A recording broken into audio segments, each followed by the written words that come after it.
Breaking news చూస్తున్నాం. ఏ lift మధ్యలో ఆగిపోతుందో తెలియదు, ఉన్నట్టుండి ఎందుకు పడిపోతుందో అర్థం కాదు. ఇది లిఫ్ట్ల పరిస్థితి. తరచూ ప్రమాదాలతో లిఫ్ట్ ఎక్కాలంటేనే భయమేస్తుంది. ఒక్క హైదరాబాద్ నగరంలోనే 15 లక్షల అపార్ట్మెంట్లలో లిఫ్ట్లున్నాయి. టెక్నికల్ సమస్యలు, నిర్వహణ నిర్లక్ష్యంతో వరుసగా ప్రమాదాలు జరుగుతున్నాయి. నిన్న నాంపల్లిలో లిఫ్ట్ ఎక్కిన పాపానికి ఓ బాలుడు ప్రమాదంలో పడ్డాడు. డోర్ క్లోజ్ అవ్వకముందే లిఫ్ట్ కదిలింది. భయంతో బాలుడు బయటకొచ్చేందుకు ప్రయత్నించగా లిఫ్ట్ మధ్యలో ఇరుక్కుపోయాడు. 2 గంటల పాటు నరకం అనుభవించాడు. చివరికి DRF, ఫైర్, పోలీసులు కలిసి రక్షించి ఆసుపత్రికి తరలించారు. ప్రస్తుతం నీలోఫర్ ఆసుపత్రిలో చికిత్స పొందుతున్నాడు. అతడి పరిస్థితి విషమంగా ఉంది. ఇంతకీ లిఫ్ట్ల విషయంలో ఎలాంటి జాగ్రత్తలు తీసుకోవాలి? ప్రమాదాల బారిన పడకుండా ఎలాంటి చర్యలు తీసుకోవాలి? నిపుణులు ఏమంటున్నారు? ఇలాంటి అంశాలకి సంబంధించిన పూర్తి డీటెయిల్స్ మా ప్రతినిధి సాగర్ లైవ్ లో అందిస్తారు. రైట్ సాగర్. విశ్రత్న, హైదరాబాద్ లో తరచూ లిఫ్ట్ ప్రమాదాలు జరుగుతున్నాయి. ఇక్కడ టెక్నికల్ రీజన్ కావచ్చు, మెయింటెనెన్స్ రీజన్ కావచ్చు, కానీ ప్రజల ప్రాణాలతో మాత్రం చెలగాటమాడుతున్నాయని చెప్పుకోవచ్చు. దాదాపు లక్షలాది అపార్ట్మెంట్లలో ఈ లిఫ్ట్లకు సంబంధించినటువంటి వ్యవస్థ ఉంటుంది. కానీ ఇక్కడ అధికారులు నిర్లక్ష్యమా లేదంటే యాజమాన్యుల నిర్లక్ష్యమా, ఏది ఏమైనా ప్రజల ప్రాణాలకు మాత్రం ఒక డేంజర్ ప్రమాదంగా మారిందని చెప్పుకోవచ్చు. మనం చూడొచ్చు, నిన్న నాంపల్లిలో కూడా ఇదే తరహాలో గ్రిల్కి సంబంధించిన లిఫ్ట్లోనే ఒక బాలుడు చిక్కుకొని ప్రమాదవశాత్తు ప్రాణాలతో ఇప్పటికీ ఆసుపత్రిలో చికిత్స పొందుతున్న పరిస్థితి కనిపిస్తుంది. ఇటు నాంపల్లిలో కాదు, గతంలో కూడా అనేక ప్రమాదాలు హైదరాబాద్లో జరిగాయి. మరి లిఫ్ట్లకు సంబంధించిన అనుమతుల విషయంలో కూడా అధికారుల నిర్లక్ష్యం, ఇటు విద్యుత్ శాఖకు సంబంధించిన అధికారుల నిర్లక్ష్యం కూడా ఖచ్చితంగా కనిపిస్తుంది. ఈ తరల అసలు ఎలాంటి జాగ్రత్తలు తీసుకోవాలి, లిఫ్ట్ ప్రమాదాలు ఎందుకు సంభవిస్తున్నాయి, ఆ ప్రమాదాలు జరుగుతున్న సందర్భంలో కూడా ఎలాంటి జాగ్రత్తలు తీసుకోవాలనేది కూడా మనం ఒకసారి తెలుసుకునే ప్రయత్నం చేద్దాం. మనతో పాటు లిఫ్ట్ ఎక్స్పర్ట్ కూడా ఉన్నారు, లిఫ్ట్ సంబంధించినటువంటి ఎక్స్పర్ట్ నాగరాజు ఉన్నారు. వారితో మాట్లాడి మరిన్ని విషయాలు కూడా మనం తెలుసుకునే ప్రయత్నం చేద్దాం. ఇది గ్రిల్ లిఫ్ట్, ఇదే తరహాలో నిన్న జరిగింది. జనరల్ గా ఇలాంటి గ్రిల్ లిఫ్ట్లతో పాటుగా దాదాపు 10 రకాల లిఫ్ట్లు అందుబాటులో ఉంటాయి. అందులో ఈ గ్రిల్ లిఫ్ట్తో పాటుగా హైడ్రాలిక్ లిఫ్ట్, ఈ 3 రకాల లిఫ్ట్లు అనేవి కొంత ప్రమాదకరంగా కూడా వాళ్ళు చెప్తున్న పరిస్థితి కనిపిస్తుంది. మనం ఇది లిఫ్ట్కి సంబంధించిన గ్రిల్ లిఫ్ట్, మనం ఒకసారి వారితో మాట్లాడి మనం తెలుసుకునే ప్రయత్నం చేద్దాం. నాగరాజు గారు, జనరల్ గా తరచూ హైదరాబాద్ లో లిఫ్ట్ ప్రమాదాలు జరుగుతున్నాయి, కొంతమంది ప్రాణాలు కూడా కోల్పోతున్న పరిస్థితి. అసలు లిఫ్ట్ వ్యవస్థ అనేది ఎలా జరుగుతుంది, ఎలాంటి జాగ్రత్తలు తీసుకోవాలి? ముఖ్యంగా అండి, పబ్లిక్లో సర్వీసింగ్ చేయించుకోరండి. మేము సర్వీసింగ్ చేయించుకోకపోవడం వల్ల చాలా ప్రమాదాలు జరుగుతాయి. ఎందుకంటే దాని సేఫ్టీ నామ్స్ ఎలా ఉంటాయంటే లిమిట్స్ ఇచ్చేసేవన్నీ ఉంటాయి. గేట్ లాకులు, బయట గేటుకు ఒక లిమిట్ ఉంటుంది, లోపల దానికి కూడా ఉంటుంది. ఆ సేఫ్టీ స్విచ్ ఆన్ అయినప్పుడే లిఫ్ట్ మూవ్ కావాలి. అది కాని ప్రయత్నంలో ఏమవుతుందంటే లిఫ్ట్ గేటు బంద్ లేకున్నా కూడా మూవ్ అయి వెళ్ళిపోతూ ఉంటుంది. దానివల్ల ప్రమాదాలు జరుగుతాయండి. రెగ్యులర్గా మెయింటెనెన్స్ చేయించుకోవాలి. నడిచిన రోజులు నడిపిద్దామని చాలా మంది నడిపిస్తూనే ఉంటారు, ఇట్లా ప్రమాదాలు జరుగుతూ ఉంటాయి. అది మెయిన్ రీజన్. నిన్న కూడా టెక్నికల్ అంటే డోర్ ఇదే తరహాలో గ్రిల్ ఉంది. ఈ లిఫ్ట్ లోకి బాబు నిన్న వెళ్ళిపోయాడు. 6 సంవత్సరాల బాలుడు లోపలికి వెళ్ళిండు, వాళ్ళ తాత బయట ఉన్నాడు. లోపలికి వెళ్ళి బటన్ ప్రెస్ చేయగానే ఈ డోర్ క్లోజ్ కాకముందే లిఫ్ట్ పైకి వెళ్ళింది. జనరల్ గా ఎందుకు అట్లాంటివి జరుగుతాయి, అట్లాంటి ప్రమాదాలు జరగడానికి కారణం ఏంటి?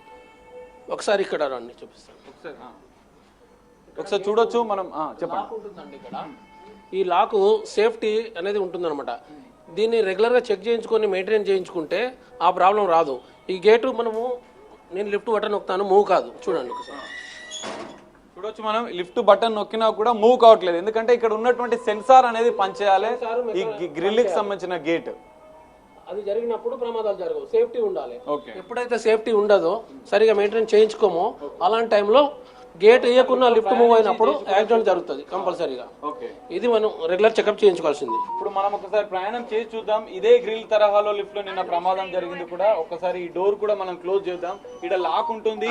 ఈ గ్రిల్, ఈ లాక్ అనేది లోపలికి వెళ్ళిన తర్వాతనే లిఫ్ట్ అనేది మూవ్ అవుతుంది. జనరల్ గా మనం ఇది క్లోజ్ చేసాం. ఇక్కడ గ్రిల్ లిఫ్ట్లలో ఈ 2 గేట్లను క్లోజ్ చేసినాం. పై అంతస్తుకు మనం వెళ్తున్నాం, ప్రయాణం చేస్తున్నాం. 5వ అంతస్తు వరకు వెళ్దాం. సేఫ్టీ చెక్ చేద్దాము. గేట్ ఓపెన్ చేసినప్పుడు ఆటోమేటిక్ గా ఆగిపోవాలి. ఇలా మనం మధ్యలో ఆగిపోయినాం. ఇది ఒక ప్రమాదకరమైన పరిస్థితి అని చెప్పుకోవచ్చు. మధ్యలో గేట్ ఓపెన్ చేయగానే ఆగిపోయింది, మళ్ళీ స్లోగా మూవ్ అవుతుంది. అంటే ఈ సేఫ్టీకి సంబంధించినటువంటి వీళ్ళు పాటించారు. మెయింటెనెన్స్ టెక్నికల్ గా కూడా అన్ని చక్కగా ఉన్నాయి కాబట్టి ఈ లిఫ్ట్ అనేది సేఫ్టీగా ముందుకెళ్ళి ఆగిపోయింది. మరికొంత మనం మొత్తం పైకి వెళ్ళి చూద్దాం. జనరల్ గా ఈ లిఫ్ట్లలో కూడా కొన్ని వాళ్ళ నెంబర్స్, ఎమర్జెన్సీ నెంబర్స్ అనేది కూడా పెట్టాల్సిన అవసరం ఉంది. కానీ ఇక్కడ అలాంటివి పాటించారా? మరి గ్రిల్కి సంబంధించిన లిఫ్ట్లలో ఎలాంటి జాగ్రత్తలు తీసుకోవాలి? ఒకటండి, గ్రిల్ లిఫ్ట్ అనేది బేసిక్ లిఫ్ట్ అనమాట. యాక్చువల్గా కొన్ని క్లోజ్డ్ ఉంటాయి, ఇది బేసిక్ లిఫ్ట్. దీనికి ఏంటంటే మనం గేట్ అనేది సరిగా మెయింటెనెన్స్ చేసుకోకపోతే గేట్లు అనేవి మెయింటెనెన్స్ ఉంటాయి. ఎవ్రీ మంత్ మెయింటైన్ చేసుకున్నప్పుడు లిఫ్ట్ టెక్నీషియన్ వచ్చి వాటిని అడ్జస్ట్మెంట్ చేస్తారు. అది మెయింటెనెన్స్ అడ్జస్ట్మెంట్ చేయలేనప్పుడు గేట్లు అనేవి సరిగా క్లోజ్ కావు, ఓపెన్ అవుతూ ఉంటాయి. ఆ సేఫ్టీ లేకపోవడం వల్ల ప్రమాదాలు జరుగుతాయి. ఇప్పుడు జనరల్గా మనిషి ఇట్లా దిగుతున్నాడు, ఎగ్జాంపుల్ కింద లిఫ్ట్ నొక్కారు, లిఫ్ట్ ఇది వెళ్ళిపోతుంది కదా ఆటోమేటిక్గా. అలాంటప్పుడు ఇళ్ళ పడి చావాల్సిందే అది. సో ఇది సేఫ్టీ ఉంది కాబట్టి ఇప్పుడు ఎవరు నొక్కినా కింది పోదు. మనం ఓపెన్ పెట్టినాం కదా, దీని సేఫ్టీ సర్క్యూట్ ఉంది, కింద పడదు, మూవ్ కాదు. ఇది మెయిన్ రీజన్. జనరల్ గా ఎన్ని రకాల లిఫ్ట్లు ఉంటాయి? ప్రమాదకరంగా ఎలాంటి లిఫ్ట్స్ అంటే ఏ లిఫ్ట్లు ప్రమాదకరంగా ఉంటాయి? కిందికి వెళ్ళదు. సేఫ్టీ నేను ఆన్ చేస్తున్నాను మాన్యువల్ గా. ఇక్కడ ఒక స్విచ్ ఉంటుందండి, సెన్సార్. ఇది క్లోజ్ చేస్తేనే లిఫ్ట్ మూవ్ అవుతుంది, ఇది కూడా క్లోజ్ చేస్తేనే మూవ్ అవుతుంది. చూడండి, ఇప్పుడు నేను రెండు మూవ్ చేశాను. ఇది మళ్ళీ పైకి తెప్పించండి, మళ్ళీ కింద ఏం కాదు. మనం ఇప్పుడు గేట్ వేసిన తర్వాత మూవ్ అవుతుంది లిఫ్ట్. క్లియర్. ఇది జనరల్ మెయింటెనెన్స్ సరిగా చేయించుకుంటే ఎలాంటి ప్రమాదాలు జరగవు, వేరే ఏముండదు దీంట్లో. అన్ని రకాల లిఫ్ట్లు ఉంటాయి జనరల్ గా. ఇందులో ప్రమాదకరమైన లిఫ్ట్లు ఏంటి? హైదరాబాద్ లో లిఫ్ట్లు వాడే అపార్ట్మెంట్ వాసులకు ఎలాంటి జాగ్రత్తలు చెప్తారు? ముఖ్యంగానండి, ఫస్ట్ నేను చెప్పేది ఏంటంటే లిఫ్ట్లో సేఫ్టీస్ ఉంటాయి, ఖచ్చితంగా సేఫ్టీస్ ఉంటాయి. ఎవరైతే ఇర్రెగ్యులర్ చెకప్లు ఉంటాయో చేయించుకోరో అది ప్రమాదాలు జరుగుతాయి.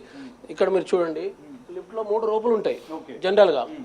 మీరు ఎప్పుడైనా గమనించి ఉంటారు, ఎప్పుడైనా రోడ్ సైడ్ ఒక లారీని ఇంకో లారీ తీసుకెళ్తా ఉంటుంది, ఒక సింగిల్ రోప్ తోటే వెళ్తుంది. ఇక్కడ చిన్న లిఫ్ట్కి ఏ లిఫ్ట్కైనా 3 రోపులు ఉంటాయి. సో సేఫ్టీ ఉంటుంది. లిఫ్ట్ కింద పడిపోవడం అనేది జరగదు. ఎప్పుడైతే మనం రెగ్యులర్ చెకప్ చేయమో కింద స్విచ్చెస్ ఉంటాయి, సేఫ్టీ స్విచ్చెస్. ఆ స్విచ్చెస్ పని చేయకుండా ఏమవుతుందంటే డైరెక్ట్ వెళ్ళి కింద పడిపోతుంది. సో దానికి కూడా ఏం కావాలి, మెయింటెనెన్స్ చేసుకోవాలన్నమాట. అది అలా జరుగుతాయి. లిఫ్ట్ పరంగా ఎలాంటి టెక్నికల్గా యాక్సిడెంట్లు జరిగే అవకాశం ఉండదు. లిఫ్ట్ కింద పడిపోయింది అంటారు కదా, ఈ లిఫ్ట్ ఒక లారీని గుంజగలిగిన ఒక సింగిల్ రోపు 3 రోపులు వేసామంటే లిఫ్ట్ తెగిపోవడం అలాంటివి జరగవు ఎప్పుడు.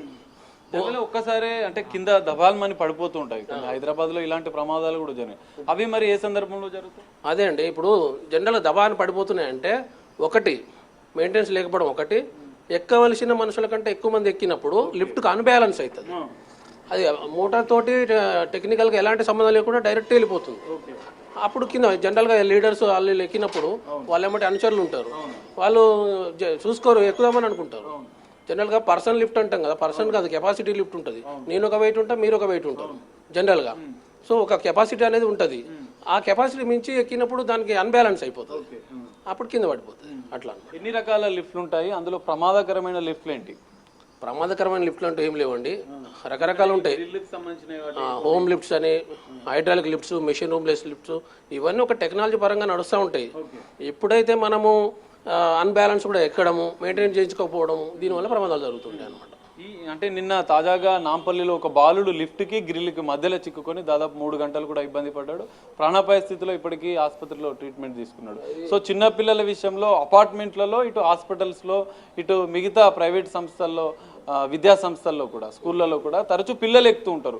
వాళ్ళకి ఎలాంటి జాగ్రత్తలు చెప్తారు? పిల్లలు ఎక్కే దాంట్లో అండి ఒక మెయింటెనెన్స్ పర్సన్ పెట్టుకోవాలి.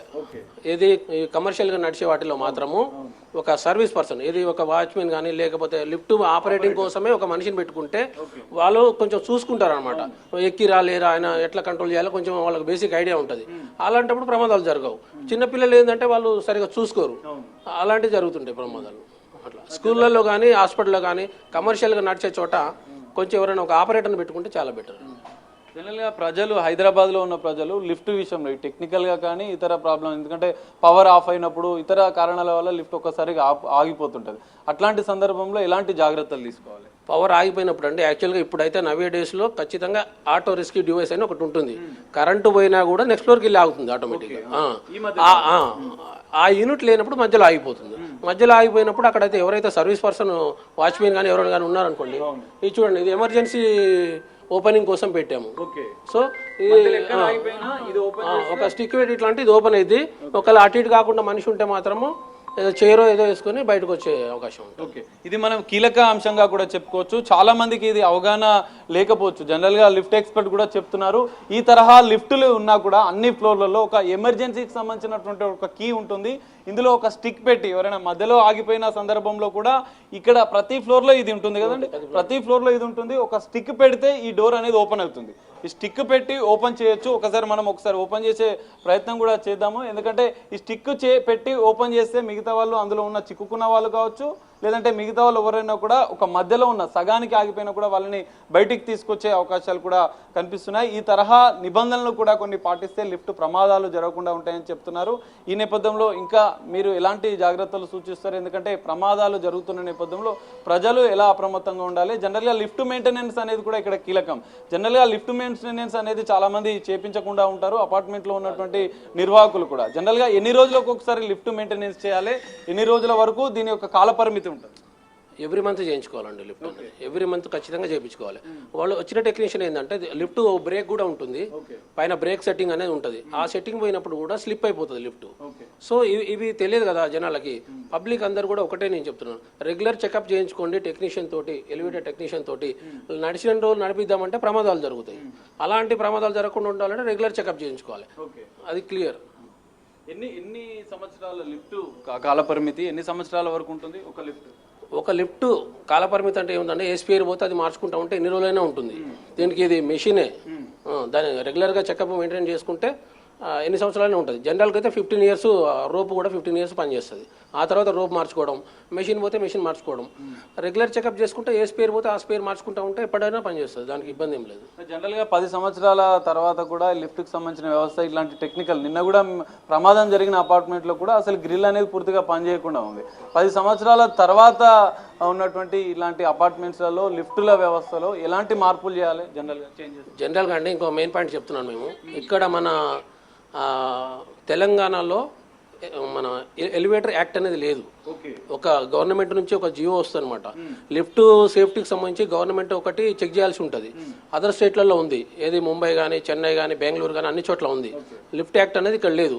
అది లేకపోవడం ఏంటంటే ఎవరైనా లిఫ్ట్ కంపెనీ పెట్టొచ్చు అనేది ఒకటి ఉంది. జస్ట్ మామూలుగా లైసెన్స్ తీసుకొని లిఫ్ట్ పెడుతున్నారు. నాన్ టెక్నీషియన్స్ కానీ ఎవరైనా కొద్దిగా కొన్ని రోజులు పని నేర్చుకొని లిఫ్ట్ కంపెనీ పెడుతున్నారు. వాళ్ళకి సేఫ్టీ తెలియదు, టెక్నికల్ తెలియదు. ఒకళ్ళ దగ్గర పని చేసి సొంతంగా విజిటింగ్ కార్డు పట్టించుకొని పనిచేయడం జరుగుతుంది అనమాట. దాని గురించి మా ఎలివేటర్ అసోసియేషన్ ఉన్నది. మా ప్రెసిడెంట్ నరసింహరావు గారు కావచ్చు, సెక్రటరీ దేవదాసు, నా పేరు నాగరాజ్ గౌడ్, మా వైస్ ప్రెసిడెంట్ కూడా ఉన్నారు. సో మేము అందరం ఏంటంటే ఇది పెట్టింది కారణం ఏంటంటే లిఫ్ట్ యాక్ట్ రావాలి, సేఫ్టీ నామ్స్ మెయింటైన్ చేయాలనేది మేము గవర్నమెంట్ తోటి ఫైట్ చేస్తున్నాం అనుకోండి. అది ఉండడం వల్ల ఇప్పుడు లిఫ్ట్ కంపెనీలు ఎవరు పెట్టాలనేది కొన్ని పర్ఫెక్ట్ పర్సనే అప్పుడు అంత గవర్నమెంట్ వచ్చి మొత్తం చెకప్ చేసిన తర్వాత ఇన్వాయిస్ ఇచ్చిన తర్వాత లిఫ్ట్ యూజ్ చేయాలి. ఇప్పుడు ఆ రూల్ లేదు ఇక్కడ. సో ఎవరైనా లిఫ్ట్ రాజ్యంగా ఎవరైనా లిఫ్ట్ పెడుతున్నారు అధికారులు, దానివల్ల కూడా ప్రమాదాలు ఎక్కువ జరుగుతుంది.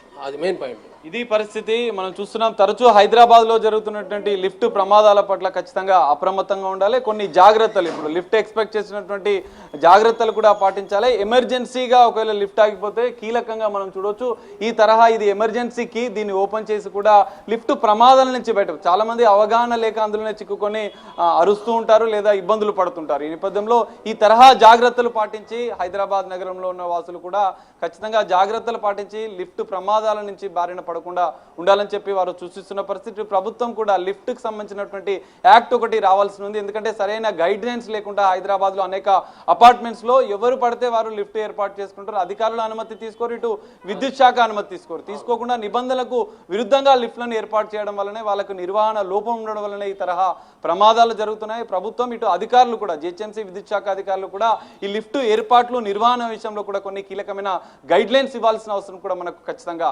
కనిపిస్తుంది. Right, thank you Sagar.